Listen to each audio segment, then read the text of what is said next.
యమగండం చూస్తారు, రాహు కాలం చూస్తారు, దినములు లెక్కిస్తారు. ఈరోజు మంచి రోజేనా? ఈరోజు మంచి రోజు, తర్వాత రోజు పెట్టుకున్న ఫంక్షన్ పెళ్ళి. ఏ రోజు అయితే మంచిదంటావు? పెళ్ళి 7వ తారీఖునైతే ఓకే, రైట్. అంటే మంచి దినాలు చూస్తున్నాను. ఏంటంటే ఇది కూడా దేవతా భక్తి. వచ్చినోడికి డేట్, బతుకున్నోడికి డేటే, పుట్టినోడికి డేటే, పెళ్ళికి డేటే, పోయినందుకు డేటే, ప్రయాణం చేసినందుకు డేటే, ఇల్లు కట్టేదానికి డేట్ కావాలి, మంచి రోజు కావాలి. ఆ రోజులు సృష్టించి మంచిది మంచిది మంచిది మంచిది అన్నవాడు ఏది మంచిది కాదు అని అన్నాడంటే నరుడు ఒంటరిగా ఉండటం మంచిది కాదు అన్నాడు. అంతే. మనం చేసే భక్తి సొంత భక్తిగా ఉండకూడదు.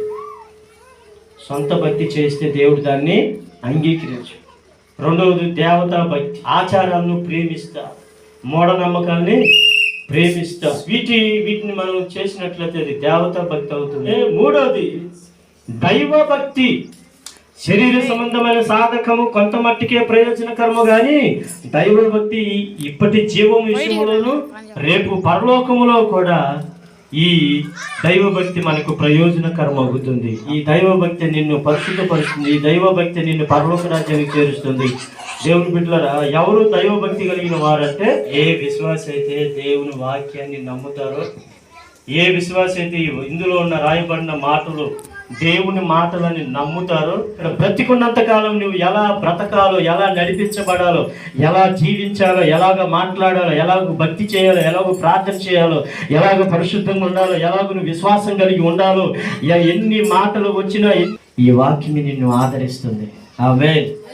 ఈ వాక్యమే నిన్ను ధైర్యపరుస్తుంది. ఈ వాక్యమే నీ దుఃఖాన్ని సంతోషంగా మారుస్తుంది. ఈ వాక్యమే నీ పాపములను క్షమిస్తుంది.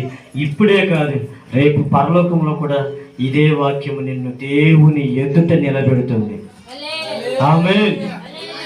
ఎవరైతే ఈ ఇందులో ఉన్న వాక్యాలను నమ్ముతారో వారే దైవ భక్తి గలవారు. ఆమేన్. ఎవరయ్యా దైవ భక్తి కలిగిన వారంటే పరిశుద్ధ గ్రంథములో రాయబడిన ప్రతివి కూడా వాగ్దానముతో కూడినవై ఉన్నాయి.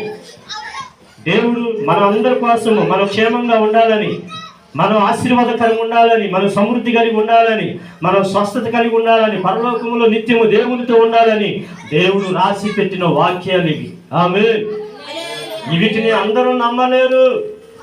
అందుకని ఈ వాక్యం కోసం మనం పరిగెత్తాలి. ఈ వాక్యం కోసం ఎంతో దూరమైన మనం పరిగెత్తాలి. ఈ వాక్యం కోసం.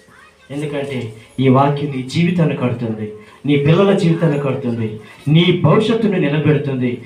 దుఃఖంతో ఉన్న నీ కుటుంబం సంతోషంగా లేకుండా నీ జీవితాన్ని నాశనం చేయాలని అపవాది నీ కుటుంబంలో, నీ పిల్లల జీవితంలో, నీ జీవితంలో అపవాది రకరకాలుగా శోధనలు, కష్టాలు, నిందలు పాలు చేసి నిన్ను పనికి రాకుండా చేయాలని అపవాది నీ కుటుంబం మీద, నీ పిల్లల మీద దాడి చేస్తున్నాడు. అలాంటి పరిస్థితులు నువ్వు తట్టుకొని నిలబడాలంటే అదిగోండి వాక్యమే మనకు ఆధారం.